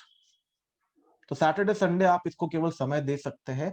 11th में जो लोग हैं ना, उनको तो देना शुरू कर देना चाहिए, उन्हें रुकना ही नहीं चाहिए, उनके तो गोल्डन अपॉर्चुनिटी उनके लिए। तो 12th वालों के लिए थोड़ा सा मैं समझता हूं, अगर आपकी एग्जाम मार्च 2021 में होती है, बोर्ड की, 12th बोर्ड की एग्जाम अगर मार्च 2021 में होती है, तो इन दैट पर्टिकुलर सिचुएशन आपको चाहिए कि आप एटलीस्ट अभी दिसंबर और जनवरी तक वीकेंड वीकेंड इसके लेक्चर्स देखें। थोड़ा सा आपको लॉ पे ग्रिपिंग आ जाएगी ना, उसके बाद दिक्कत नहीं है, पर वीकेंड वीकेंड आप इसके लेक्चर देखें, तो ही आप मई की एग्जाम दे पाएंगे। If you are planning for May exam, ये करना पड़ेगा। If you are not planning, तो कोई दिक्कत ही नहीं, फिर आपके 6 महीने नहीं बचेंगे, ठीक है, फिर आप वो 6 महीने लगा सकते हैं। और मैं ऐसा कोई प्रेशर भी नहीं डाल रहा हूं उस चीज के लिए। मेरा खाली आपसे ये कहना है कि आप रजिस्ट्रेशन अगर करवा लेंगे तो ऑप्शन खुला रहेगा। अरे एग्जाम दे के देख लेना एक बार, कुछ नहीं होता है, एक अटेम्प्ट एक्स्ट्रा लगने में कोई प्रॉब्लम नहीं है, ठीक है ना। हमें लगता है कि नहीं, हम फेलियर टेस्ट कर लेंगे तो क्या होगा, अरे जीवन में कभी ना कभी तो फेलियर एक बार टेस्ट करना ही है, ठीक है। आप प्रैक्टिकली सोचिए कि आपको एग्जाम का एक्सपीरियंस मिल जाएगा, तो अगली एग्जाम में आप ज्यादा अच्छे से प्रिपरेशन कर पाएंगे। तो इसीलिए आई सजेस्ट कि अगर उस ऑब्जेक्टिव से आप एग्जाम देना जाए तो आपको देनी चाहिए, एंड गेट योरसेल्फ रजिस्टर्ड। तो आपके लिए बहुत सहूलियत बढ़ जाएगी, आपके लिए ऑप्शंस खुले रहेंगे। तो सबसे पहले तो ये बिजनेस लॉ, इस सब्जेक्ट के बारे में मैं ज्यादा बात नहीं करूंगा, आप खाली तो समझिए ब्रांड न्यू है, ब्रांड न्यू, ठीक है। आप सभी जो लोगों ने अपने अपने नाम और अपने कॉन्टैक्ट नंबर हमारे साथ शेयर करें, अगर आप में से कोई ऐसा स्टूडेंट बैठा है जिसने गूगल फॉर्म फिल नहीं करा था पर या क्लास में आया है, तो उनसे रिक्वेस्ट है केवल अपना नाम और कॉन्टैक्ट नंबर चैट बॉक्स में डाल दीजिए। आपको सभी बच्चों को एक मैं 2 लेक्चर्स के लिंक भेजूंगा, आप उन लेक्चर्स को एक बार ओवरव्यू करिएगा, आपको समझ में आ जाएगा कि हमें लॉ प्रिपेयर किस तरीके से करना है, एंड देन उसके बाद आप डिसाइड कर सकते हैं। तो you will receive somewhat free content, आपको फ्री कंटेंट बहुत सारा उस नंबर पे रेगुलर बेसिस पे शेयर होते जाएगा। तो अगर किसी ने अपना कॉन्टैक्ट नंबर और मेल आईडी शेयर नहीं करा, तो वो आप शेयर कर दीजिए अभी, तो आपको वो कंटेंट मिलना शुरू हो जाएगा। Burhan, please take a note of those contact number and mail IDs. चलिए, तो नेक्स्ट अब मैं इस पर बात करता हूं कि सर पैसा कितना लगेगा, सर ये बता दो आप। तो कोर्स का मैटर क्लियर है, पैसा कितना लगेगा? तो मैं आपको बता दूं, सीए फाउंडेशन पूरा आपका बजट बना के भेजूंगा मैं, आज चिंता ही मत करो, आप घर वालों को सब बता सकते हो, ठीक है। तो आपका पूरा बजट बनाकर मैं यहां भेजूंगा। How can 11th class student can start preparation for CA? Bhumi, मैंने जस्ट अभी क्लियर करा ना, भूमि। Sir, means other subject also we have to study देखो 11th. अदर सब्जेक्ट्स में क्या होगा, अगर आपका मैथ्स नहीं है तो आप मैथ्स के लिए सेशंस देख सकते हैं, ठीक है। अगर आपका मैथ्स है तो आप 11th-12th का मैथ्स ही ढंग से पढ़िए, उसमें आपका इनडायरेक्टली प्रिपरेशन हो जाएगा। अगर आपका इकोनॉमिक्स नहीं है तो आप इकोनॉमिक्स के लिए सेशन देख सकते हैं, ठीक है। अगर आपका इकोनॉमिक्स है तो आप इकोनॉमिक्स के लिए सेशन देख सकते हैं। अगर है तो आप 11th-12th का ढंग से पढ़िए, ढंग से मतलब फिर बच्चे केवल स्कूल के एग्जाम पास करने के लिए पढ़ते हैं, 12th बोर्ड पास करने के लिए पढ़ते हैं, नहीं, आपको उससे ज्यादा पढ़ना पड़ेगा, ठीक है। उसके लिए आपको जो चाहिए वो मुझे बताइए, I will provide you the entire content. उसमें आपका ड्यूअल एस्पेक्ट सर्व होगा कि आपको 11th-12th का प्रिपरेशन भी हो रहा है और साथ में ही तैयारी भी हो रही है। अकाउंट्स प्योर लॉजिकली पढ़िए, क्वेश्चंस तो करने ही है, लेकिन लॉजिकली पढ़िए प्योर, उसमें मैं आपकी बहुत अच्छे से मदद कर सकता हूं। कुछ लेक्चर लिंक मैं आपको और भेजूंगा, आप उन्हें भी देख सकते हैं। लेकिन वो लॉजिकली अगर आपने पढ़ लिया तो फिर अदर सब्जेक्ट्स के लिए अलग से आपको तैयारी करने की जरूरत नहीं, फिर केवल लॉ की अलग से तैयारी करने की आपको जरूरत है। और अगर आपके पास समय है, जैसे 11th से 12th के बीच में आपको ब्रेक मिलता है, तो be in touch with me, मैं आपको अदर सब्जेक्ट्स के लेक्चर अवेलेबल करवा दूंगा जिनसे आप प्रिपरेशन कर सकते हैं, ठीक है। इस कोविड-19 सिचुएशन में आपको कहीं जाने की जरूरत नहीं, सारे लेक्चर्स आपके घर पे आ जाएंगे। तो हमको फेस टू फेस क्लासेस करनी है, वो जब भी स्टार्ट होगी, रिस्क फ्री फैक्टर होगा, तो उसके बारे में भी आपके पास अपडेट आ जाएगी, ठीक है। ओके, चलिए, तो मैं अब आपके सामने एक कॉस्ट फैक्टर के बारे में बात करूं। एक ये सवाल बच्चों का होता है। तो सीए फाउंडेशन का रजिस्ट्रेशन फीस है 9200, सर आप नोट कर सकते हैं, इसका ब्रोशर भी आपको मिल जाएगा, कोई दिक्कत नहीं है। This is one time registration fees, 5 साल के लिए है। मैं समझता हूँ 5 साल तक अगर आपने फाउंडेशन क्लियर नहीं करा तो आपको सीए वैसे भी छोड़ देना चाहिए, ठीक है। तो आप ये मान के चलो कि ये वन टाइम है। तो 9200 का रजिस्ट्रेशन फीस है, और उसके बाद आपको जब जब भी एग्जाम देनी है, तो ये एग्जाम फॉर्म का फीस रहता है और वो अप्रोक्सीमेटली 1500 रहता है, अप्रोक्सीमेटली, कभी ज्यादा कम ज्यादा हो सकता है, but this is for every exam. आपने मई दिया, नहीं क्लियर हुआ, फिर नवंबर के लिए आपको 1500 पे करना पड़ेगा फॉर एवरी एग्जाम। तो दिस इज फॉर पर एग्जाम, ठीक है। तो आप अगर मई एग्जाम देते तो आपकी कॉस्ट जो एक्स्ट्रा इन्वॉल्व हो रही है वो केवल 1500 हो रही है। उसके अलावा ये तो इंस्टीट्यूट को आपको पे करना है, institute of chartered accountants of India को, प्लस आप जहां से भी इसका कोचिंग करते हैं तो कोचिंग फीस इसकी अलग होती है, वो डिपेंड करता है आप कोचिंग कहां से करते हैं। इट रेंजेस फ्रॉम 24,000 टू 45,000, वो डिपेंड करता है। आप ज्यादा बड़े शहर में जाकर करते हैं तो वहां 45-50 हजार तक भी इसकी फीस होती है। रतलाम में जनरल फीस इसका 24,000 रुपए है, तो ये कोचिंग फीस इसका आप एडिशन कर सकते हैं। ये आपका एग्जाम क्लियर हो गया तो उसके बाद सीए इंटरमीडिएट का आपका रजिस्ट्रेशन फीस रहता है 18,000, ठीक है। और उसके बाद जब जब भी आप एग्जाम देंगे तो exam fees ranges from 1500 to 2500, ठीक है ना। तो वो मैं इकट्ठी लिख देता हूँ, बार बार नहीं। 1500 से 3000 के बीच में एग्जाम फॉर्म फी रेंज करती है, अलग अलग एग्जाम की अलग अलग रहती है। ये पर एग्जाम रहती है, आप जितनी बार भी आप सिंगल ग्रुप देंगे, 2 ग्रुप देंगे, वो सब समझेंगे अपन। और उसके बाद इसकी कोचिंग फीस अप्रोक्सीमेटली मैं आपको बताऊं 50 to 60,000, 50K to 60K के बीच में रहेगी approximately, total all subjects. And then इसके बाद सीए फाइनल की अगर मैं आपसे बात करूं तो सीए फाइनल की रजिस्ट्रेशन फीस है 22,000। एग्जाम फीस तो वही रहेगी सर जितनी एग्जाम है, मतलब it will range from 1500 to 3,000, ठीक है। वो बार बार नहीं लिख रहा हूं मैं। और इसकी कोचिंग फीस जो आपकी रहने वाली है that will range from 60K to 75K maximum. आप महंगी से महंगी क्लास भी कर लेंगे ना तो यहाँ पे आपकी क्लास हो जाएगी इतने में। तो अगर आप टोटल लगा लें अब, तो इसमें मैंने आपकी कोचिंग फीस भी ऐड ऑन कर दी। और अब तो क्या है, कोचिंग घर बैठ के ली जा सकती है, सब ऑनलाइन क्लासेस प्रीफर करते हैं। तो अगर आप फाउंडेशन का टोटल लगाएं तो टोटल 34,700 का एक्सपेंस है सर। एक साल की कॉलेज की फीस इससे ज्यादा होती, कई कई गुना ज्यादा होती है, ठीक है, अगर आप अच्छे कॉलेज से करते हो तो सर्जन लेवल की degree considering that factor in mind. उसके बाद अगर आप 18,000 इंटर की, प्लस में इसका 2500, प्लस आप 55,000 पकड़े तो अप्रोक्सीमेटली यहाँ का खर्चा 1 लाख समथिंग, 1 लाख कितना हो गया, एक मिनट मैंने ज्यादा जोड़ लिया इसमें, 18,000 प्लस 80,500 अप्रोक्सीमेटली। और उसके बाद अगर सी फाइनल का पकड़े तो 22,000 प्लस 22,500 प्लस 70,000, तो अप्रोक्सीमेटली 94,500। इसमें आपका जो कोचिंग, प्राइवेट कोचिंग कुछ और लेने की जरूरत नहीं, सब आ गया, एवरीथिंग इज कवर्ड। तो अगर आप टोटल एक्सपेंडिचर काउंट करें, ठीक है, तो ये बेसिकली आता है आपका 2,09,700। मैं आपको झूठे मुगालते नहीं दूंगा। कुछ लोग पता है क्या करते हैं, केवल आपको ये रजिस्ट्रेशन फीस और एग्जाम फीस प्लस बोलते हैं कोचिंग फीस सब्जेक्टिव है, आप करो, आप सेल्फ पढ़ लो। कुछ लोग बोलते हैं कोचिंग मैंडेटरी नहीं है, कोचिंग एक्चुअली मैंडेटरी नहीं है। इंस्टीट्यूट ने बोला आप हमारा रजिस्ट्रेशन कराओ, एग्जाम दे दो, दैट्स इट, बात खत्म, आप एग्जाम दे दो। कोचिंग कहीं से भी करो, उन्हें कोई मतलब नहीं है उस चीज का। एक गलत फहमी बच्चों में कि कोचिंग जहां से करेंगे एग्जाम वहीं से होगी, ऐसा कुछ भी नहीं है। आप मुंबई कोचिंग कर और रतलाम में एग्जाम दो, दैट्स योर पर्सनल मैटर, ठीक है। तो आपकी कोचिंग फीस कई लोग जोड़ते नहीं तो आपको कॉस्टिंग कम दिखाई जाएगी, लेकिन इतनी कॉस्ट आपके 4 साल में डिस्ट्रीब्यूटेड है, 4 इयर्स में, इकट्ठे नहीं पे करनी है, पहले ये पे करनी है फिर ये पे करनी है, तो डिस्ट्रीब्यूटेड है, तो वो हमारे लिए एक बेनिफिट है, ठीक है। तो 4 साल में अगर आपको एक सर्जन लेवल के डिग्री के कोर्स की ये कॉस्ट पड़ती है तो मेरे हिसाब से इट्स फेयर इनफ। इससे सस्ता और कोई कोर्स आपके लिए हो नहीं सकता है, ठीक है ना। 1-1.5 लाख रुपए साल की कॉलेज की फीस होती है इंजीनियरिंग कॉलेज की, और इंजीनियर बनने के बाद वो क्या भाड़ झोंकते हैं आपको मालूम है, ठीक है। यहां पर अब इस कोर्स के स्कोप की बात की जाए, ठीक है, I need to rush up now.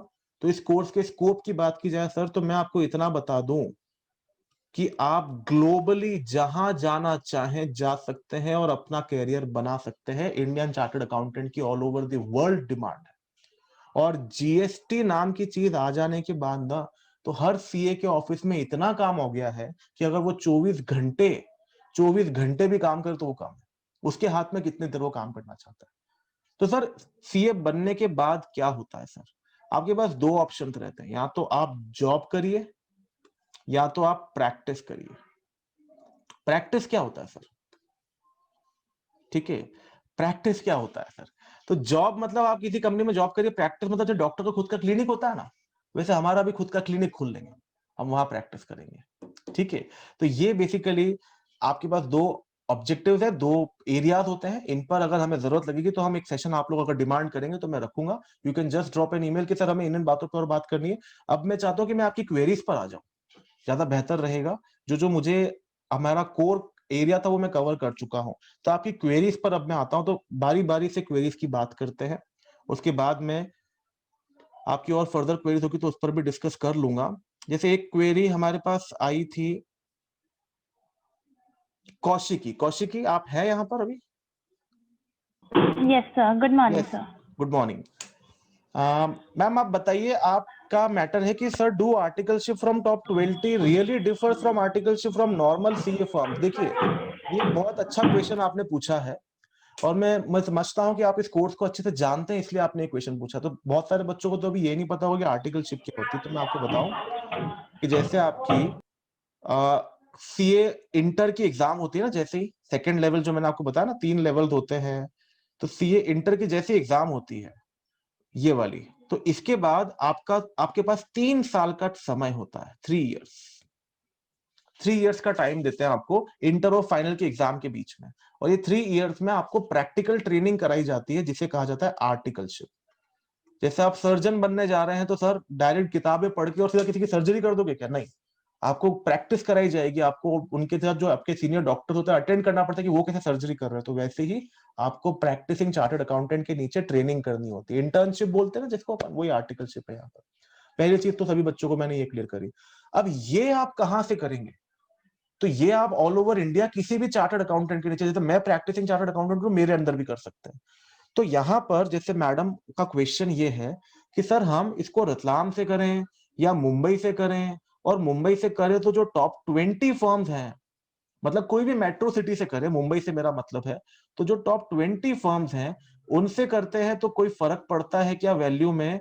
तो देखो, मैं आपको बिल्कुल कहूंगा कि आप जितने अच्छे ब्रांड नेम के अंडर आर्टिकलशिप करेंगे, आपको आगे जॉब मिलने में उतनी आसानी होती है।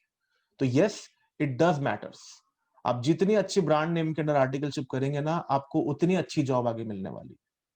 बट इसके अंदर एक फैक्टर मैं जरूर आपके सामने रखना चाहूंगा कि मैंने कई बार देखा है कि आजकल बच्चे क्या है ना, सबको एंटरप्रेन्योर्स बनने का बहुत शौक है, हम कहीं जॉब नहीं करेंगे। मुंबई में जाते हैं, टॉप 20 फर्म्स में आर्टिकलशिप ढूंढते हैं, आर्टिकलशिप करने के बाद let us take an example, Ratlam आ गए कि अब हम यहां पर अपना काम करेंगे, तो भैया आपकी वो आर्टिकलशिप हो गई वेस्ट, क्योंकि आपने वहां कॉर्पोरेट कल्चर का काम सीखा, और यहां रतलाम में आपको कॉर्पोरेट कल्चर मिलने ही नहीं वाला है। तो सर रतलाम में काम नहीं, क्या काम बहुत है? छोटे छोटे गांव में आपको काम मिलेगा, लेकिन आपको बशर्ते वो काम आना चाहिए। तो आपको फ्यूचर में सीए बनने के बाद कहां रहना है, कौशिक की मैं आपसे बात कर रहा हूं, आपको सीए बनने के बाद कहां सेटल होना है, आप पहले वो डिसाइड करिए, और उसके हिसाब से उसी पर्टिकुलर सिटी में आप अपनी आर्टिकलशिप करिए। This is the best combination, क्योंकि जब आप उसी शहर में आर्टिकलशिप करते हो ना, तो आपके कॉन्टैक्ट्स नेटवर्क वहीं बनना शुरू हो जाते हैं, और उसके बाद सीए बनने के बाद आपको अपना काम चालू करना हो तो आप अपना काम चालू कर सकते हैं, आपको जॉब करनी हो, सब चीजों में आपके पास एक वेल सेटेड नेटवर्क होगा, जो आपको कहीं भागना नहीं पड़ेगा, और सारे काम आपके एक फोन कॉल पर होंगे। लेकिन आर्टिकलशिप करने के बाद अगर आप सिटी चेंज करते हैं, तो फिर आपके लिए नए सिरे से शुरुआत हो जाती है। तो यस, अगर आपको फ्यूचर में मेट्रो सिटीज में जॉब करनी है, ये आपका टारगेट है, ये आपका गोल है, तो इन दैट केस आप बिल्कुल अपने प्लान में रखिए कि आपको टॉप 20 फर्म से आर्टिकलशिप करनी ही है, इसको प्लान में रखिए आप। Am I clear? Yes, sir. Anything else you need to ask? No, sir. Thank you. चलिए, तो अब अगला भूमि का था sir, what if not taken maths in 11th and 12th? तो भूमि, मैंने आपके जवाब को एड्रेस करा है कि अगर आपने 12th में 11 12 में मैथ्स नहीं लिया तो आपको थोड़ी परेशानी आएगी, बट अगर आप मई की जगह नवंबर अटेम्प्ट देंगे 12th के बाद तो आपको दिक्कत नहीं आएगी। But Bhumi, you are in 11th, तो आप तो अभी से वीकेंड सेशन चालू कर सकते हैं मैथ्स के, जैसे लॉ का वीकेंड सेशन है वैसे मैथ्स का वीकेंड सेशन स्टार्ट कर सकते हैं। तो आप तो फिर बिल्कुल 11th वाले तो बिल्कुल अगला मई दे सकते हैं, नेक्स्ट मई, मई 22। आपको पढ़ना पड़ेगा साथ में, 11-12 के साथ। If you are able to manage then please करना चाहिए आपको। अगली बात करूं अगर मैं आपसे, ऑब्जेक्टिव्स में बाकी सारी क्वेरीज तो कर चुका हूं एड्रेस। पासिंग क्राइटेरिया, एक स्टूडेंट का क्वेश्चन है, sir what is the passing criteria. तो मुझे लगा कि आप लोगों को पता होगी बात, इसलिए मैंने बात नहीं करी। मैं बता देता हूँ पासिंग क्राइटेरिया क्या है, सीए फाउंडेशन का, और इनफैक्ट सभी एग्जाम का कॉमन पासिंग क्राइटेरिया है, कोई चेंज नहीं है उसके अंदर। तो ये 4 पेपर है आपके पास, पासिंग क्राइटेरिया में सीए फाउंडेशन का आपके सामने रख रहा हूं, please make a note of it. ठीक है,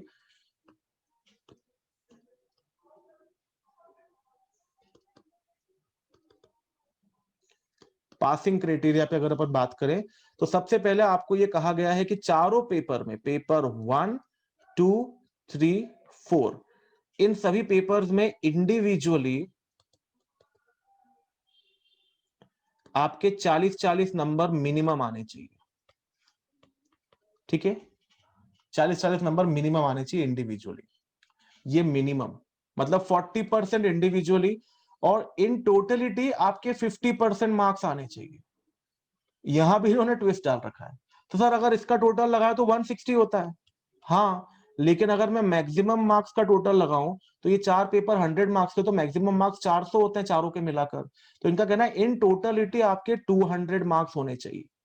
मतलब अगर आप सभी में 40-40 नंबर ले आए तो आप इंडिविजुअली तो पास हो गए, लेकिन इन टोटलिटी आप फेल हो जाएंगे। तो यहां पर 2 क्राइटेरिया पास होने के। पहला क्राइटेरिया, इंडिविजुअली 40% मार्क्स होने चाहिए, इंडिविजुअली 40%, और एग्रीगेट 50% का होना चाहिए। This is the passing criteria. ठीक है, पर ये आप जब रजिस्ट्रेशन कराएंगे, प्रिपरेशन करेंगे, उसके बाद का मसला है, आपको उन सेशन में बताई जाएगी ये बात। ठीक है, क्लियर की जाएगी। बट इंडिविजुअली 40% और एग्रीगेट 50%, मतलब अगर मैं, मान लो मैं आपके सामने कॉम्बिनेशन रखता हूं, जैसे एक कॉम्बिनेशन तो ये सभी में 40-40-40, तो सब में पास हो लेकिन फिर भी फेल हो। ठीक है ना, सब में पास हो फिर भी फेल हो, ये फ्लेवर है इसका, कि 160 लाए लेकिन आप फेल हुए कि आप 200 नहीं लाए। अब एक और कॉम्बिनेशन में अगर बनाओ तो पेपर 1, 2, 3, 4 में अगर अपन बात करें तो मान लो पेपर 1 में आप 75 मार्क्स ले आए, पेपर 2 में आप 80 मार्क्स ले आए, पेपर 3 में आप 100 में से 100 ले आए, और पेपर 4 में 39 ले आए, फिर भी आप फेल हैं। अब आप टोटल लगाइए, आपका टोटल 294 आ रहा है। एग्रीगेट 400 होता है टोटल मार्क्स, 200 होने चाहिए, तो मेरे 200 से ऊपर है, लेकिन मैं एक पेपर में फेल हो गया, तो अब मुझे फिर भी फेल ही माना जाएगा। बट ये है कि एग्जेम्पशन 60+ एग्जेम्पशन होता है। ठीक है, तो वो एग्जेम्पशन, वो सारी बातें हम कभी करेंगे, अगर आपको चलेगी तो जरूरत, अगर आप रजिस्ट्रेशन कराएंगे और आप एक बार और सेशन चाहेंगे तो मैं करूंगा ये सारी बातें इस पर अलग से। बट अभी मैंने आपको रफली बता दिया कि ये पासिंग क्राइटेरिया, मतलब वो एक अलग आधे घंटे का सेशन है, उसमें बहुत सारे कॉम्बिनेशन बनते हैं। एग्जामेशन आ गया, अब अगला सवाल आता है कि सर अगर मैंने इसमें फेल हो गया तो मेरे को सारे पेपर वापस देने पड़ेंगे क्या। तो उसमें फिर अगला क्वेरी है कि सर 60+ होंगे तो नहीं देने पड़ेंगे, 60 के नीचे होंगे तो देने पड़ेंगे। तो उन सब पर भी हम बात कर सकते हैं। ये एक प्राइमरी सेशन था कि 6 महीने कैसे बचाने, उस पर था। कंप्लीट सीए का कैरियर काउंसलिंग मैंने नहीं कराया अभी, कि सीए इंटर में क्या होगा, सीए फाइनल में क्या होगा, उसके बारे में हमने बात नहीं करी है। हम एक बार दोबारा बैठेंगे। अगर आपको आज अच्छा लगा हो तो प्लीज मुझे फीडबैक दीजिएगा। ठीक है, आपके पास कॉन्टैक्ट नंबर आया है, मुझे यहाँ पर जितने स्टूडेंट बैठे थे, आपको बेकार भी लगाओ ना तो आप फीडबैक दे सकते हैं। हम इम्प्रोवाइज करने की कोशिश करेंगे अगले सेशन में, और हम जल्दी दोबारा मिलने वाले हैं। आपके जो भी कंसर्न हैं आप उन्हें रखिए, और मैं उस पर एक सेशन प्लान करके दोबारा आपके साथ मिलूंगा। ठीक है, हाँ रक्षत बोलिए। Sir by mistake. By mistake, ठीक है, okay. Is there any fee or charge for articleship? No Rimi, articleship में तो उल्टा चार्ज होते नहीं आपको, और मिलता है पैसे, आपको स्टाइपेंड मिलता है, उसको स्टाइपेंड बोलते हैं। आप वहां काम कर रहे हो ना, तो वो आपको पे करते एक minimum amount, type of salary, छोटी सी सैलरी मिलती है, एक मिनी सैलरी बोल सकते हो आप। There is no fees. Thank you Kaushiki. Anything else, आप कुछ भी और पूछना चाहें तो? क्या आप लोगों ने जो फॉर्म भरा, फॉर्म में जो इश्यूज डाले थे, उस बारे में आप कुछ भी क्लियरिटी मिल गई, कुछ रह तो नहीं गया उसके तहत? मेरे हिसाब से मैंने सारे इश्यूज कवर कर लिए हैं जो उसमें आपने फॉर्म में डाले थे। सावरिया, आपका क्वेश्चन आया है कि वेदर हम सीए करने के बाद बिजनेस कर सकते हैं। यस, आप बिजनेस कर सकते हैं। इनफैक्ट मैं कहूंगा कि एक चार्टर्ड अकाउंटेंट बहुत अच्छे से बिजनेस करता है, बहुत ज्यादा अच्छे से। कैसे सर? क्योंकि आप जब आर्टिकलशिप करते हैं ना, तो आप अलग अलग बिजनेसेस के ऑडिट्स करने जाते हैं। ठीक है, आप अलग अलग बिजनेस के ऑडिट्स करने जाते हैं। तो ऑडिट्स करने जाते हो तो आपको उन बिजनेस का सिस्टम समझ में आता है, तो you get a chance to gain the knowledge about that business process. और उसके बाद आप अपना बिजनेस स्टार्ट करेंगे तो आप उस तरीके से एक ऑर्गेनाइज्ड मैनर में अपना बिजनेस स्टार्ट कर सकते हैं। तो बहुत अच्छी चीज है वो, उस ऑब्जेक्टिव से। ठीक है, तो देर आर मैनी, बहुत सारे लोग हैं जो बड़े बड़े बिजनेसमैन हैं और जो चार्टर्ड अकाउंटेंट्स हैं। कुमार मंगलम बिरला जी है, चार्टर्ड अकाउंटेंट हैं। ठीक है, तो उनके बहुत सारे आप वो पढ़ सकते हैं कोटेशन। उन्होंने क्लियर ये बात को बोल रखी है कि है ना, मुझे एमबीए चाहिए माल बेचने के लिए, लेकिन उन्हें ट्रेन करने के लिए मुझे चार्टर्ड अकाउंटेंट्स चाहिए। How to run my business, I need an MBA for that, but how to train those MBA to run my business, I need a chartered accountant for that. ठीक है, तो chartered accountant technical knowledge में बहुत मजबूती के साथ खड़ा रहता है, तो आपको उसके लिए बहुत सारी चीजें मिलेंगी। आदित्य, यस, हम कंपनी सेक्रेटरी के लिए एक सेशन जरूर प्लान कर लेंगे, आप निश्चिंत रहें उसके लिए। देखो, मिक्सअप नहीं करना चाहता था मैं, चीजों को बहुत क्लियर रखना चाहता था कि मुझे आपको खाली ये बताना है कि आप अपने 6 महीने कैसे बचा सकते हैं, दैट्स इट। उसके अलावा मुझे आज और किसी चीज पर फोकस करना ही नहीं था। बाकी अगर उसके बाद आप लोगों का और मन है तो हम रख सकते हैं। अभी क्या, एक तरह से कुछ बच्चों की एग्जाम्स भी है, तो इसलिए मैं ज्यादा समय ले नहीं सकता हूँ आप लोगों का। ठीक है, तो एनीथिंग एल्स, एनी क्वेरी, अगर किसी की अर्न एड्रेस रह गई हो तो प्लीज रेज योर हैंड, अगर मैं बाय मिस्टेक किसी क्वेरी को ओवरलुक कर गया हूं। So can we conclude or anything you need to ask? चलिए, thank you very much, I will be waiting for your feedback. Thank you very much for being a wonderful audience. Have a good day. Thank you, sir. Bye.